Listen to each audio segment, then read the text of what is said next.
하나님의 말씀은 마가복음 10장 32절에서 45절까지 말씀입니다.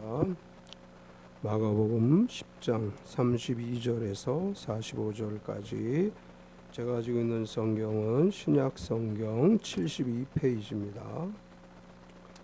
마가복음 10장 32절에서 45절까지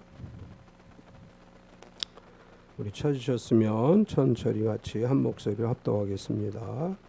예루살렘으로 올라가는 길에 예수께서 그들 앞에 서서 가시는데 그들이 놀라고 따르는 자들은 두려워하더라.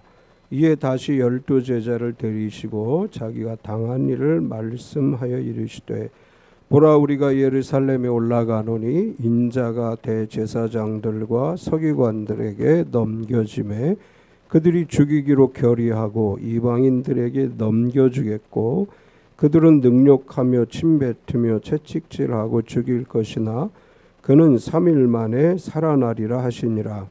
세베대의 아들 야고보와 요한이 주께 나와 여짜오되 선생님이여 무엇이든지 우리가 구하는 바를 우리에게 하여 주시기를 원하옵나이다. 이르시되 너희에게 무엇을 하여 주기를 원하느냐.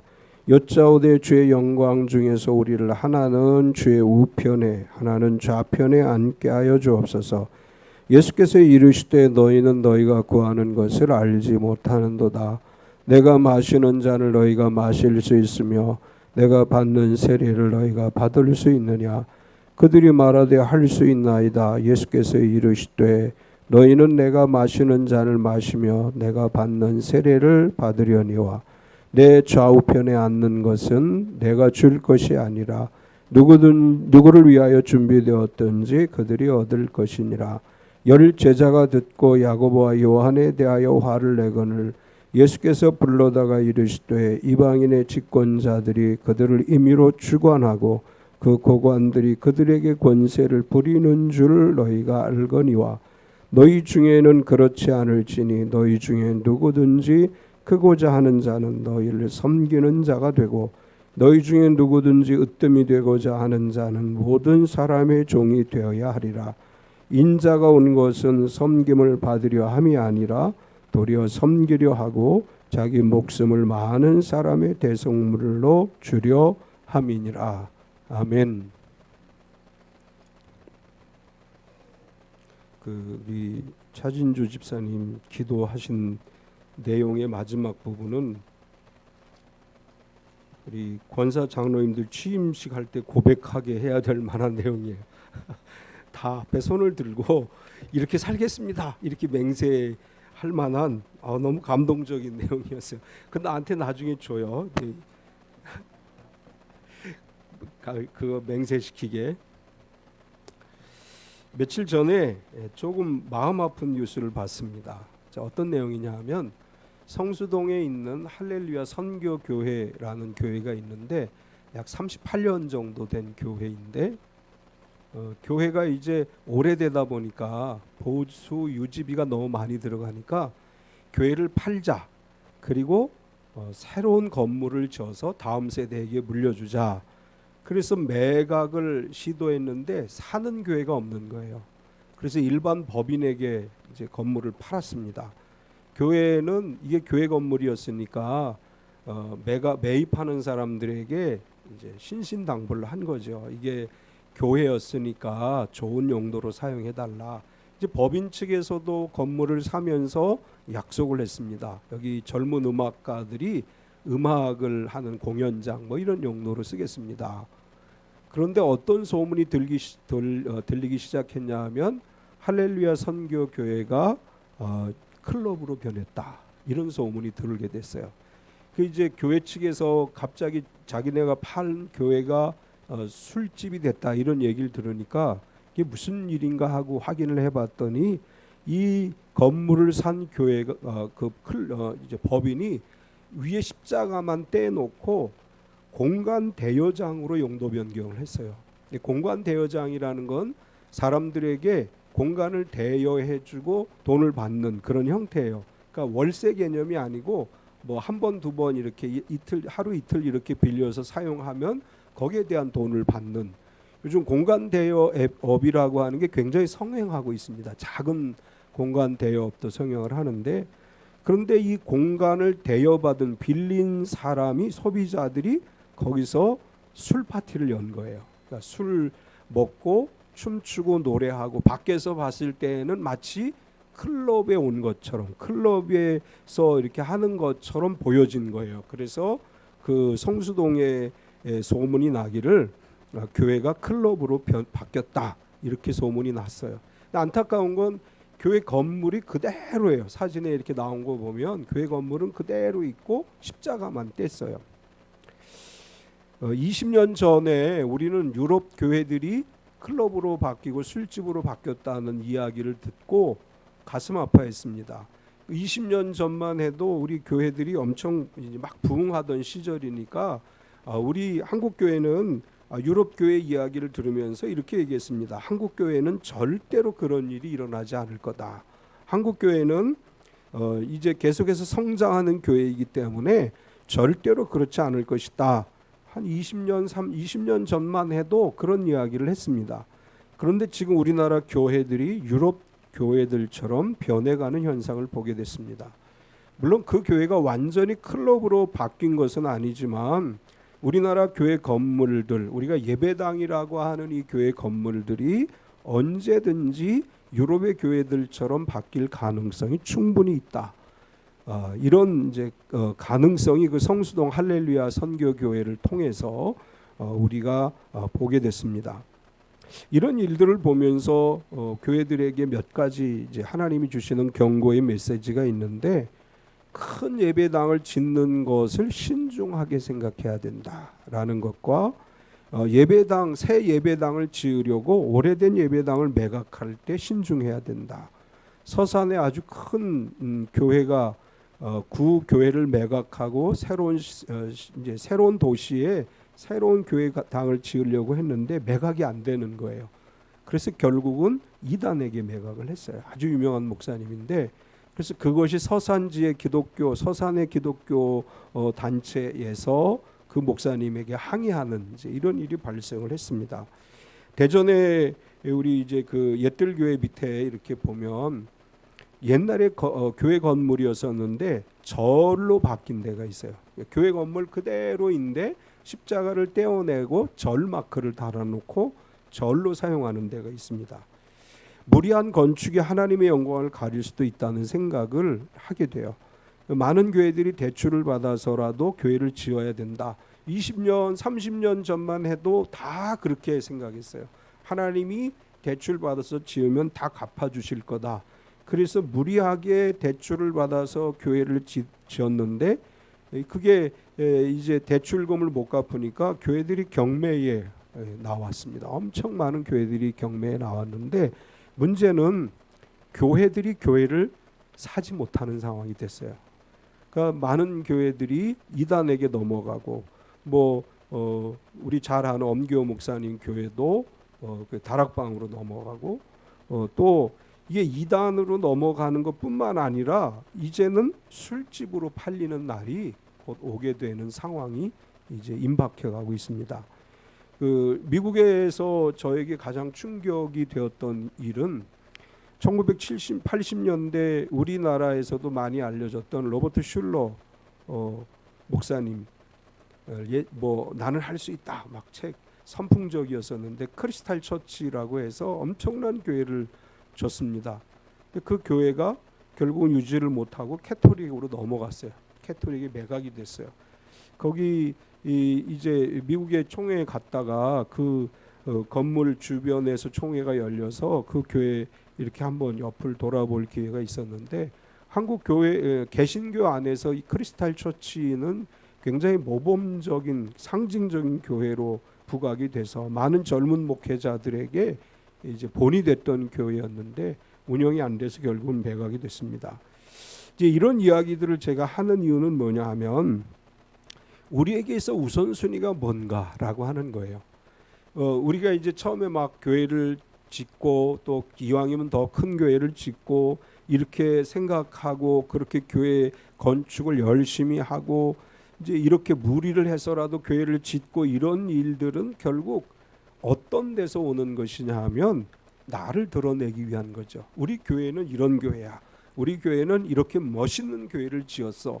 우리 교회는 이렇게 멋져라는 그 안에 계신 예수 그리스도를 드러내기보다는 교회를 세상에 알리고자 하는, 우리 자신을 드러내고자 하는 그러한 교만함이 그 안에 자리 잡고 있었음을 알 수 있습니다. 교회는 점점 높은 자리를 원하고 누구에게나 인정받고 섬김을 받는 자리에 서기를 원했고, 그러한 교만함이 한국 교회의 오늘의 모습이 되고 또 미래의 모습으로 나타나게 될 것입니다. 이러한 교회들을 향해서, 이러한 성도들을 향해서 오늘 예수님께서 우리에게 하시려고 하는 말씀은 낮은 자리에서 섬기는 자가 되라, 이렇게 말씀을 하십니다. 오늘 이 누가복음 10장 말씀에서 예수님이 우리에게 들려주시려고 하는 것은 너희가 높은 자리를 탐하지 말고 낮은 자리에서 섬기는 자가 되라, 이런 의미의 말씀을 하십니다. 오늘 말씀에는 세 가지 이야기가 전개되어지고 있는데, 첫 번째 이야기는 앞으로 당할 일을 말씀하셨습니다. 오늘 봉독한 말씀 앞에 세 가지 이야기가 또 있죠. 이혼에 관한 이야기를 기록했고, 어린아이가 내게 오는 것을 금하지 말라, 어린아이를 축복하신 이야기, 그리고 돈이 많은 사람에 대한 이야기. 돈이 많은 사람은 낙타가 바늘귀로 들어가는 것보다 천국에 가는 것이 어렵다, 이런 의미의 이야기를 하시면서 먼저 된 자가 나중되고 나중된 자가 먼저 될 자가 많다, 이렇게 말씀하셨습니다.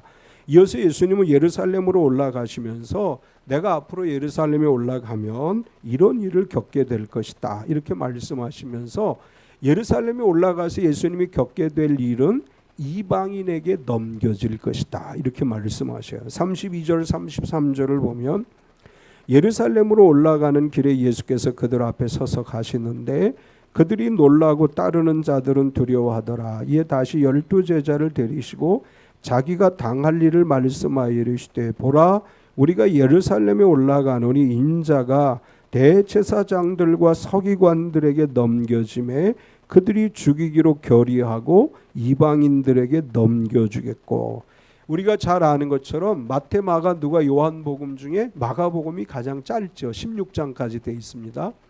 이 16장까지 중에서도 11장 이하에는 예루살렘에 입성하시고 예수님께서 예루살렘에서 겪는 일들을 기록했습니다. 그러니까 공생에 관련되어진 부분은 1장에서 10장까지 아주 짧게 기록이 되어졌고, 그래서 마가복음을 읽으면 예수님의 생애가 굉장히 빠르게 전개되는 것처럼 느껴지는데, 예수님께서 예루살렘에 입성하시기 전에 내가 예루살렘에 들어가면 이런 일을 겪게 될 것이다, 이렇게 말씀하시면서 뭐라고 말씀하시느냐 하면 이방인들에게 넘겨질 것이다. 예수님은 마가복음 8장에서도 이런 얘기를 하셨어요. 예루살렘에 올라가면 내가 유대 종교 지도자들에게 고난을 받고 죽을 것이고 부활할 것이다.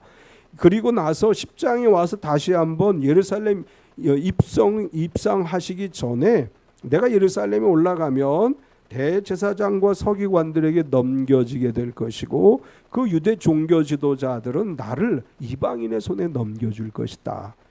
이게 어떤 의미가 있느냐 하면 유대인들에게 있어서 이방인의 손에 넘어간다는 것은 아주 치욕적인 일이에요.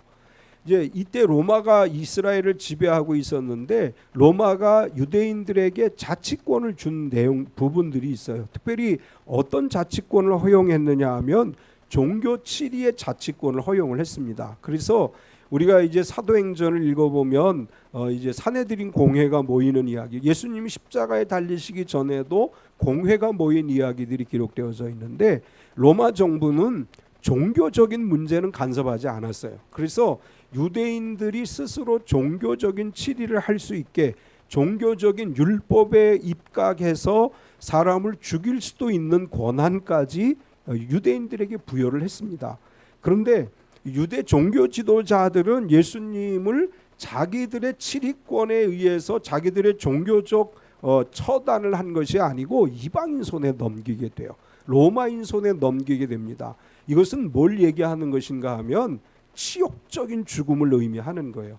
그러니까 유대인이 유대인을 죽이는 것보다 이방인의 손에 넘겨져 죽는 것이 더 치욕적인 거예요. 유대인들에게는. 우리가 구약 성경에 보면 사울이 죽을 때도 이방인의 손에 죽지 않게 스스로 자결하려고 해요. 그리고 자기 옆에 있던 자기 신하에게 나를 죽여라. 이방인의 손에 죽는 것보다 내가 날 죽이는 게 낫다. 이렇게 이야기하는 장면이 나오죠. 유대인들에게 있어서 가장 치욕적인 것은 이방인의 손에 죽는 거예요. 그런데 예수님을 유대 종교 지도자들은 어떻게 했느냐 하면 이방인의 손에 넘겨주는 거예요.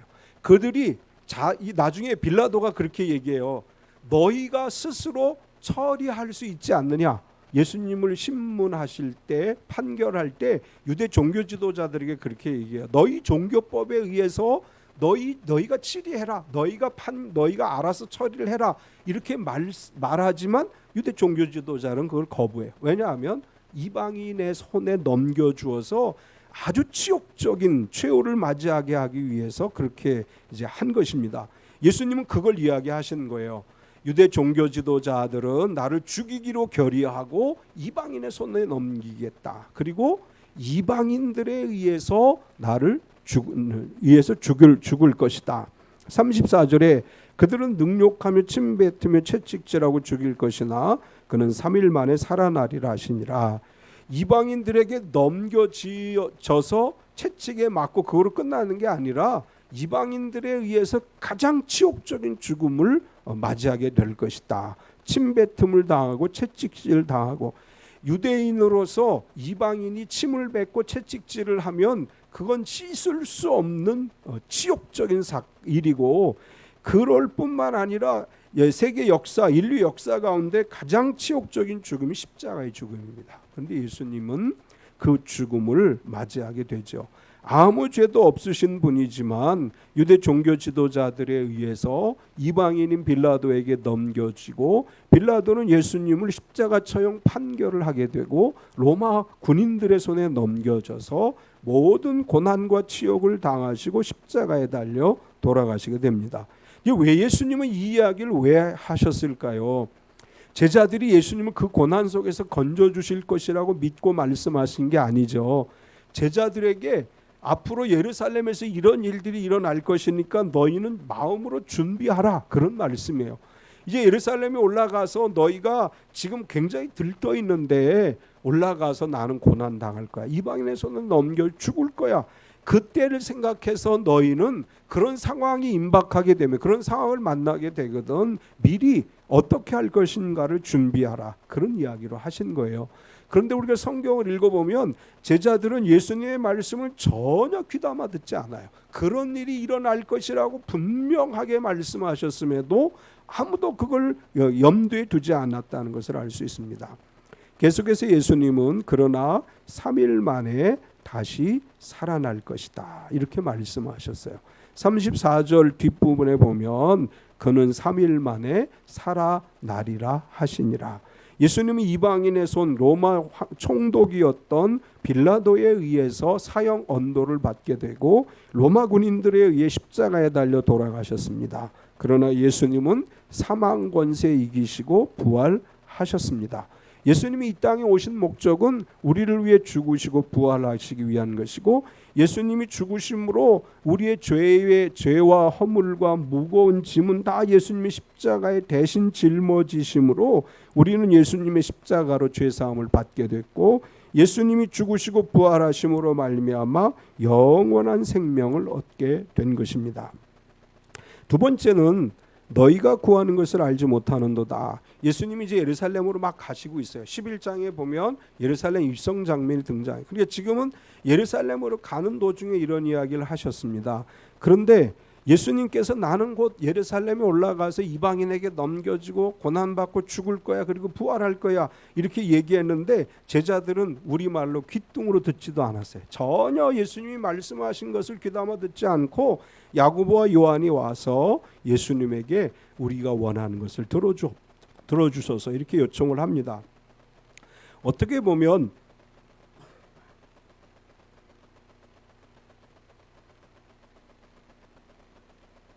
동문서답인 것 같아요. 나는 이렇게 고난당할 거야. 그런데 제자들은 전혀 귀담아 듣지 않다가 기껏 한다는 소리가 예수님 우리가 원하는 걸 들어주세요 이렇게 이야기를 하죠. 예수님은 그들의 이야기를 듣고 너희는 너희가 구하는 것을 무엇인지 모른다 이렇게 이제 말씀을 하시는데, 야고보와 요한이 요구한 것에 대해서는 35절에서 37절까지를 보면 세베대 아들 야고보와 요한이 주께 나와 여짜오되 선생님이여 무엇이든지 우리가 구하는 바를 우리에게 하여 주시기를 원하옵나이다.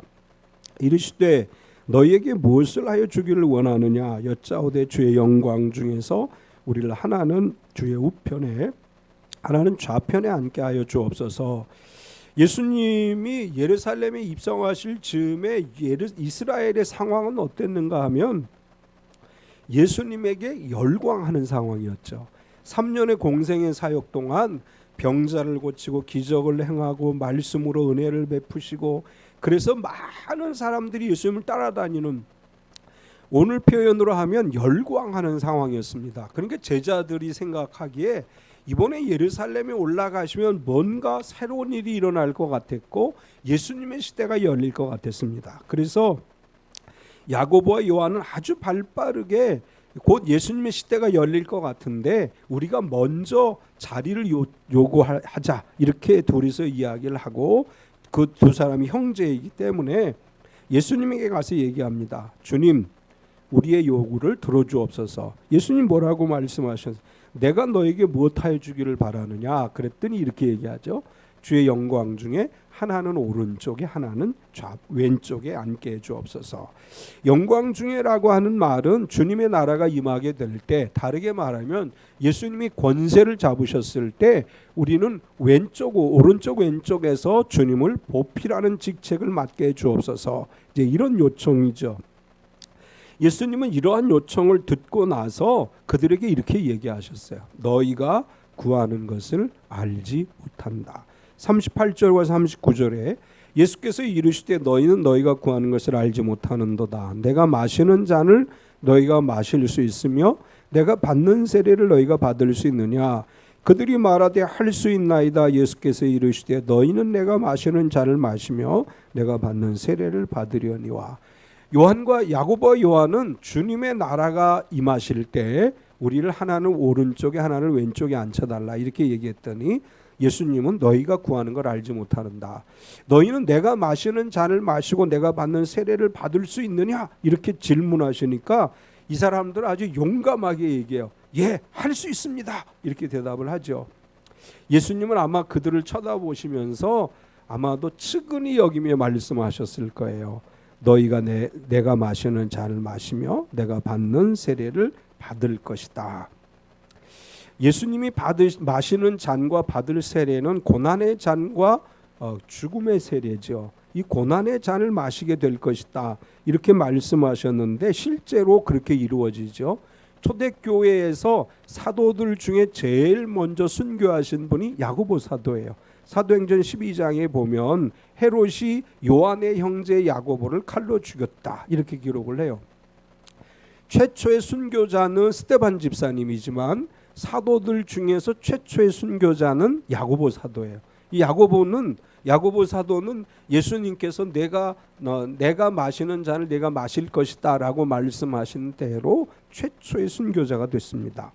요한 사도는 사도들 중에서 제일 오랫동안 산 분으로 그렇게 기록되어졌습니다. 약 100세 정도 사셨을 것으로 추정하고 있는데, 그런데 이분은 우리가 잘 알고 있는 요한계시록을 반모섬에서 유배당해서 쓰셨죠. 복음을 전하면서 수없이 많은 핍박과 고난을 당하셨고 마지막에는 반모섬이라고 하는데 죄인으로 유배를 당해서 거기서 갇혀서 지내다가 요한계시록을 썼습니다.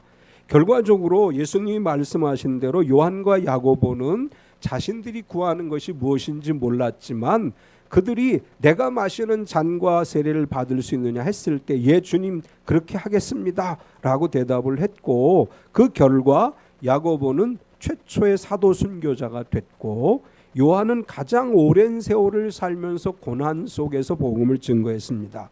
아마도 예수님께서는 그들이 영적으로 순교의 오른팔을 이제 맡겼고 고난의 왼팔을 요한에게 맡긴 것이다. 이렇게 볼 수 있습니다. 예수님에게 요한과 야고보가 한 것, 그 간구하는 것을 이제 듣고 나서 예수님께서 이렇게 말씀하셔요. 그것이 누구를 위하여 준비되었든지 그들이 받을 것이다. 얻을 것이다. 40절에 보면 내 좌우편에 앉는 것은 내가 줄 것이 아니라 누구를 위하여 준비되었든지 그들이 얻을 것이니라. 예수님은 너희가 구하는 거 내가 주는 게 아니고 아버지께서 주시는 것이다. 마태복음에 의하면 그렇게 기록했어요. 아버지께서 누구를 위하여 예비하셨든지 그 사람들이 받게 될 것이다. 모든 것을 주관하시는 분은 하나님이십니다. 하나님께서 우리의 인생을 미리 계획하셨어요. 또 하나님께서 정하신 때에 하나님이 주시는 은혜와 복을 누리게 하시는 것입니다. 하나님께서 우리 참빛교회를 위해 준비하신 것이 있는 줄 믿습니다. 우리 성도 한 사람 한 사람을 위해서도 하나님이 예비하신 것이 있는 줄 믿습니다. 하나님이 예비하신 때에 하나님이 예비하신 것을 주시는데 성경은 하나님은 좋은 것을 풍성하게 주시는 분이라고 말씀했죠. 하나님께서 우리를 위해 여러분을 위해서 준비하신 좋은 것을 풍성하게 주시는 때가 곧 오게 될 줄 믿습니다. 세 번째는 섬기는 자가 되라 이렇게 말씀하셔요. 야고보와 요한이 예수님에게 와서 자리를 요구하니까 그 모습을 본 제자들이 화를 내죠. 41절에 보면 열 제자가 듣고 야고보와 요한에 대하여 화를 내거든. 야고보와 요한이 예수님에게 오른쪽 왼쪽 자리를 달라고 하는 걸 제자들이 들었습니다. 얼마나 기분이 나빴을까, 얼마나 배신감을 느꼈을까, 이제 그렇게 우리가 추측할 수 있죠. 3년 동안 동고동락하면서 예수님을 따라다녔고, 그리고 예수님 예루살렘에 입성하시기 3년 이제 사역을 하시고 입성하실 때 가장 분위기가 고조되어 있는 상황이죠. 많은 사람들이 예수님을 추종하던 상황이고, 그러니까 제자들은 다 어떤 생각을 했느냐 하면 곧 예수님의 시대가 열릴 것이고, 그러면 우리는 어떤 자리를 차지할 것인가, 누가 더 높은 자리를 차지할 것인가, 그런 생각을 하고 있었는데 야고보와 요한이 얄미운 놈들이 발빠르게 예수님에게 가서 자기들의 높은 자리를 달라고 요구하니까 다른 제자들이 화가 났습니다. 우리도 화가 났을 것 같아요. 우리도 같이 있는데 누가 형제가 다 가가지고 자기들만 높은 자리를 달라고 하면 당연히 그런 상황에서 화가 날 수밖에 없죠. 예수님께서 자신들에게 좋은 자리를 보장해 주실 것이라고 기대를 했고, 가능하면 내가 더 높은 자리를 얻고 싶다. 12명의 제자가 아마도 그렇게 서로 내심 다투고 있었을 거예요. 그러다가 야고보와 요한의 행동을 보고 그들이 화를 냈습니다. 화가 난 그들의 모습을 보고 예수님께서는 이렇게 말씀하셔요. 크고자 하는 자는 섬기는 자가 되라. 42절에서 44절까지를 보면 예수께서 불러다가 이르시되 이방인의 집권자들이 그들을 임의로 주관하고 그 고관들이 그들에게 권세를 부리는 줄을 너희가 알거니와 너희 중에는 그렇지 않을지니 너희 중에 누구든지 크고자 하는 자는 너희를 섬기는 자가 되고 너희 중에 누구든지 으뜸이 되고자 하는 자는 모든 사람의 종이 되어야 하리라. 이제 이게 무슨 얘기냐 하면 42절 현대어 성경으로 보면 이렇게 번역했어요. 예수께서 그들을 불러서 말씀하셨다. 너희도 알다시피 세상의 왕이나 지위가 높은 자들은 백성을 강제로 지배하고 권력을 내리누른다. 예수님은 이제 하나님 나라에서의 높은 자와 세상의 높은 자가 어떤 차이가 있는지를 보여주는 거예요. 세상의 왕들은 자기 지위를 이용해서 백성들을 강제로 지배하려고 하죠. 반면에 또 이 왕의 총애를 받는 방백들 또 권력자들도 역시 세도를 부리는 것이 세상의 권세라면 예수님은 이런 얘기를 하시는 거예요. 교회는 어떤 곳이냐? 하나님 나라는 어떤 것이냐? 섬기는 곳이다. 이렇게 말씀하시는 거예요. 세상의 권세자들은 높은 자리에서 사람들에게 권력을 휘두르지만 하나님 나라는 높은 자리에서 대우를 받고 권세를 부리는 것이 아니고 섬기는 자리에 서는 것이다. 이런 의미로 말씀을 하시는 것입니다. 우리가 교회 안에서나 세상에서나 섬기는 자리에 서는 것이 하나님이 기뻐하시는 일이십니다. 우리가 높은 자리에 올라가서 높은 사람들처럼 행동하는 것이 아니고 허리를 동이고 무릎을 꿇어 섬기는 자가 되는 것, 이것이 하나님이 기뻐하시는 일이고, 마지막으로 예수님께서 이렇게 말씀하셔요. 내가 온 것은, 인자가 온 것은, 이렇게 말씀하셔요. 45절을 보면 인자가 온 것은 섬김을 받으려 함이 아니라 도리어 섬기려 하고 자기 목숨을 많은 사람의 대속물로 주려 함이니라.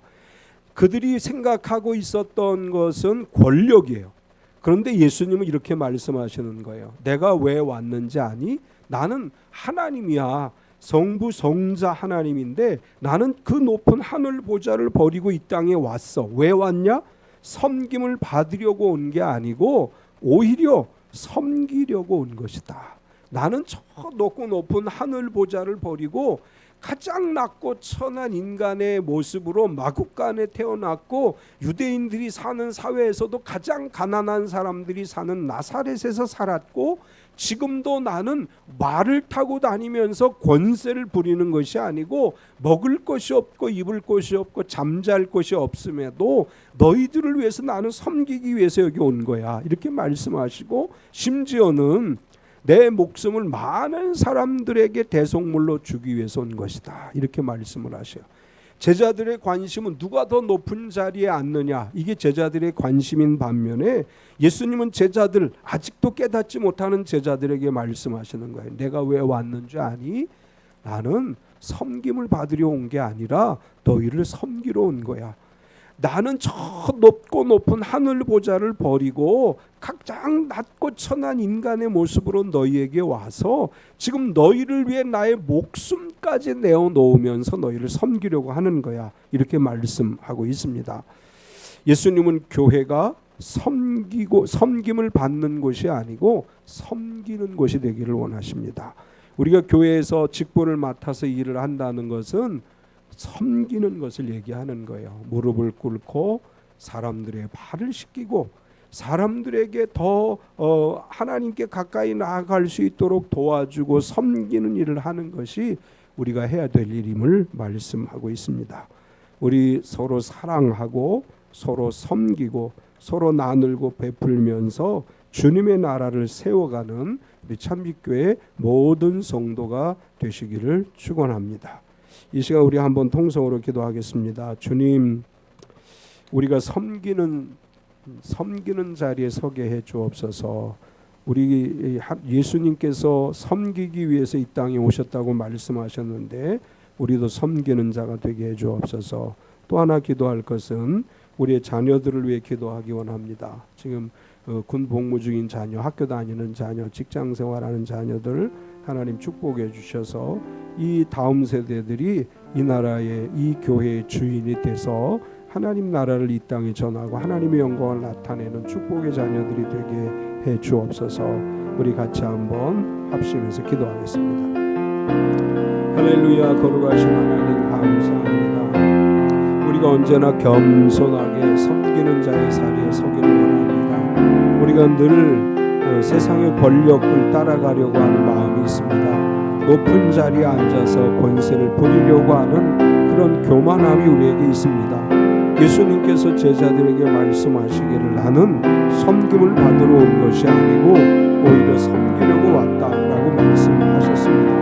우리 안에 예수 그리스도의 마음이 있게 하셔서 우리가 진실로 섬김의 자리에 서게 하여 주시옵소서. 주님께서 원하시는, 하나님께서 기뻐하시는 삶을 우리가 살아내게 하여 주시고 우리 참빛교회가 주변 사람들을 섬기며 선교지를 섬기며 많은 사람들에게 그리스도의 사랑을 나누고 베푸는 일에 쓰임받는 교회로 세워져 가게 하여 주시옵소서. 사랑하는 하나님, 우리의 자녀들을 위해 기도합니다. 특별히 군복무 중인 자녀들을 지켜주시옵소서. 저들이 군생활하는 동안 하나님 은혜가 저들을 지켜주시고 인도하여 주셔서 건강하게 아무 사고 없이 군생활 잘 감당하고 건강한 몸으로 이제 복귀할 수 있도록 도와주시옵소서. 군생활하는 동안 주님을 더 깊이 만나게 하여 주시고 주님께 더 가까이 나아가는 삶이 되게 하여 주시옵소서. 우리 학교 다니는 자녀들을 위해서 기도합니다. 저들이 미래를 꿈꾸게 하시고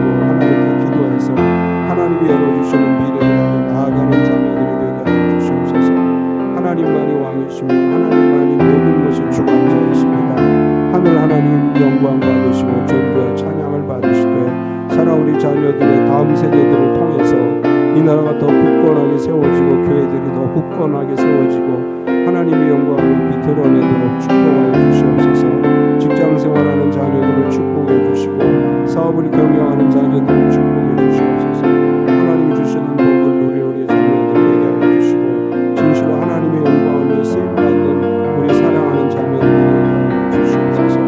오직 주님만이 왕이시며 주님만이 하나님이십니다. 오직 주의 은혜 가운데 주의 은혜 가운데 주의 은혜 가운데 살아가는 삶이 되어지게 하여 주시고 하나님의 영광만으로 비틀어내게 하여 주시옵소서.